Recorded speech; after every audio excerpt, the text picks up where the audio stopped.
Imagine being told that tomorrow you must fight the most powerful empire on earth. Your enemy has more soldiers, more cavalry, more resources, and a battlefield chosen specifically to destroy you. Every military expert expects your defeat. Every calculation points to disaster. Yet by the end of the day, your enemy's king will be running for his life, and history will remember your victory for over 2,000 years.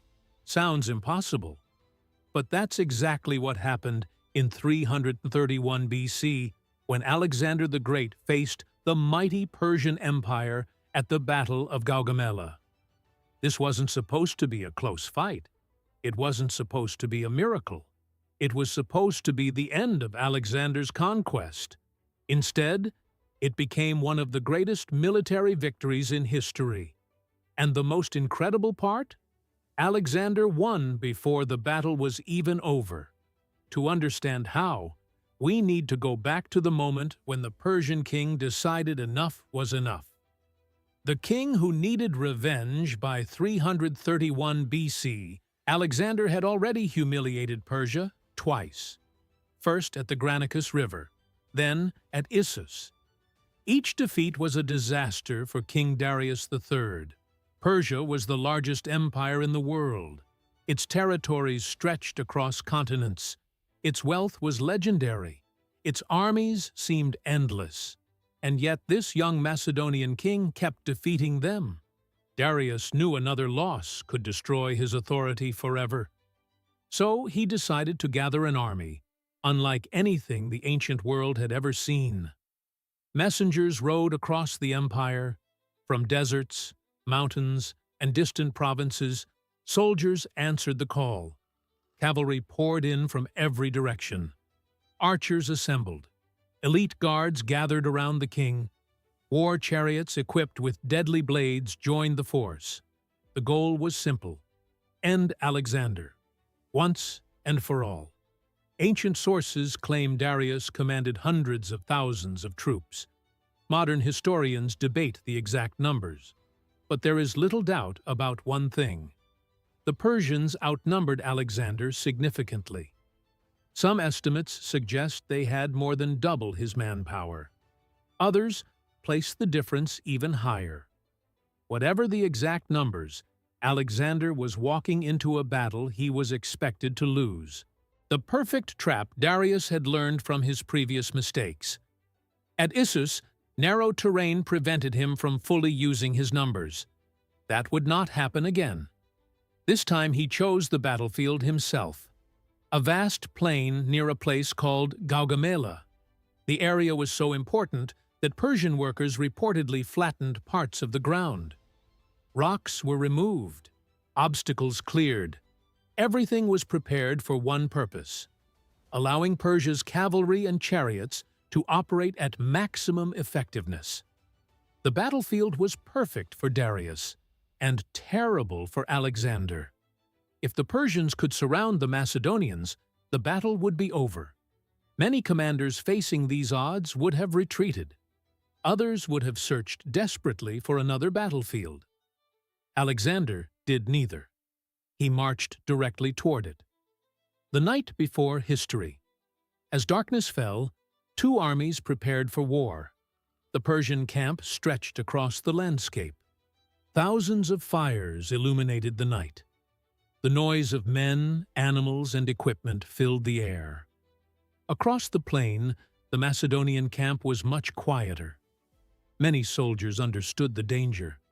Tomorrow they would face overwhelming odds. One of Alexander's generals reportedly suggested a surprise night attack. The idea made sense. Attack in darkness, create confusion, reduce the advantage of Persian numbers. Alexander refused. According to ancient accounts, he declared, "I will not steal my victory."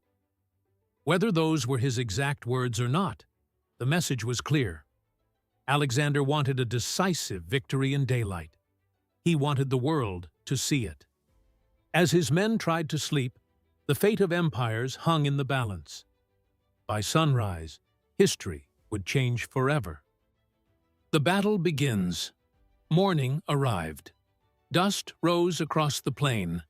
The Persian army stretched across the horizon.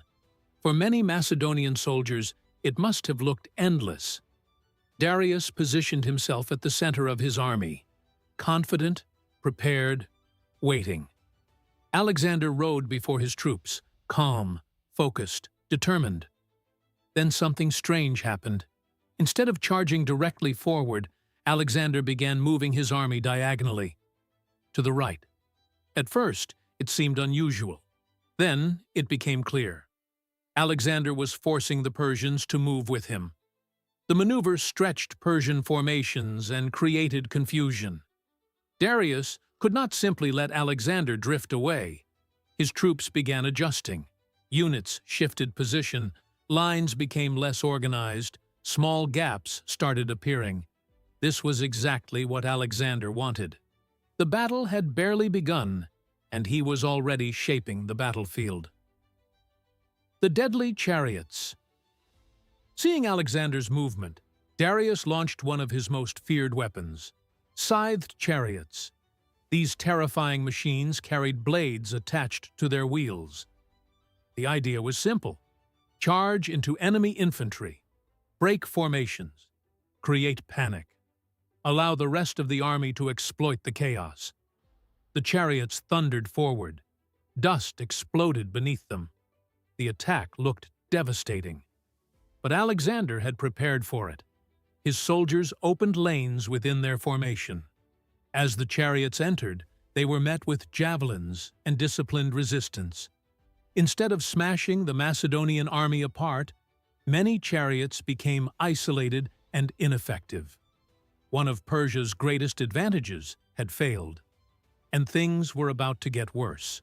The opening appears. As Persian forces continued shifting to match Alexander's movements, something happened. A gap emerged, small at first, almost invisible, but Alexander saw it immediately. This was the moment he had been waiting for. Most commanders focus on the enemy army as a whole. Alexander focused on weaknesses, on opportunities, on the tiny cracks that could become massive openings. Gathering his elite companion cavalry, he prepared for a move that would decide the battle. What happened next stunned the ancient world. The charge. Alexander lowered his spear. His cavalry surged forward. The charge accelerated rapidly. Horsemen thundered across the battlefield, straight toward the opening in the Persian line. This was not random bravery. This was calculated aggression. Alexander wasn't trying to destroy the entire Persian army. He was aiming for something far more valuable.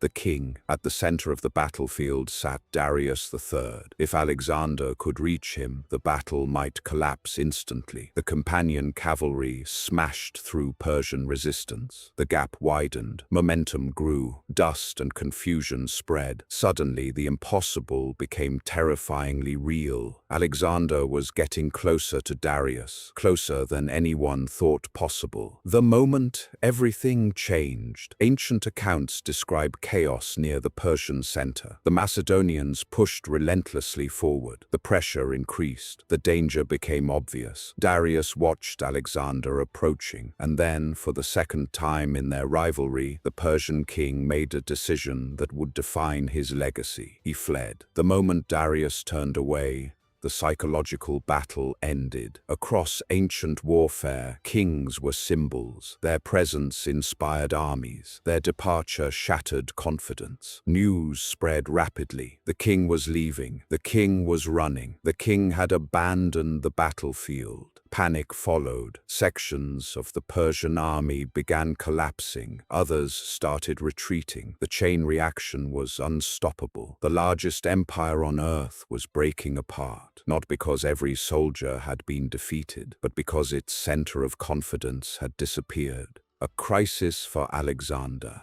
Yet victory was not completely secure. Elsewhere on the battlefield, parts of the Macedonian army were under immense pressure. Alexander faced a difficult choice: continue pursuing Darius, or turn back and help his men. Many leaders would have chased the fleeing king. Alexander chose differently. He redirected forces to stabilize the battlefield. The fighting remained brutal, but eventually the Persian resistance collapsed. Gaugamela was over, and Alexander had won, against all expectations. expectations, against overwhelming odds, against the most powerful empire in the world. The aftermath, the consequences were enormous. Darius escaped initially, but his authority never truly recovered. Alexander soon captured the great cities of the Persian Empire: Babylon, Susa, Persepolis. One by one, the centers of Persian power fell into his hands. The empire that had dominated the ancient world for centuries was effectively finished, and it all traced back to one battlefield, one opening, one decision, one charge. The legacy military leaders still study Gaugamela today, not because Alexander had the larger army, he didn't. Not because he had superior resources, he didn't. They study it because it demonstrates a timeless truth about warfare. Numbers matter, resources matter, technology matters, but leadership, adaptability, and the ability to recognize opportunity often matter even more. When others saw an impossible situation, Alexander saw possibilities. When others focused on the enemy's strengths, he searched for weaknesses. When others expected defeat, he looked for a path to victory. And that's why this battle remains legendary more than 2,000 years later. Because Gaugamela wasn't simply a military victory. It was proof that overwhelming odds do not guarantee success. Sometimes the outcome is decided by who thinks more clearly under pressure. The Battle of Gaugamela reminds us of a lesson that extends far beyond war. Victory often begins in the mind. If you enjoyed this story, subscribe for more historic war moments that change the course of history forever.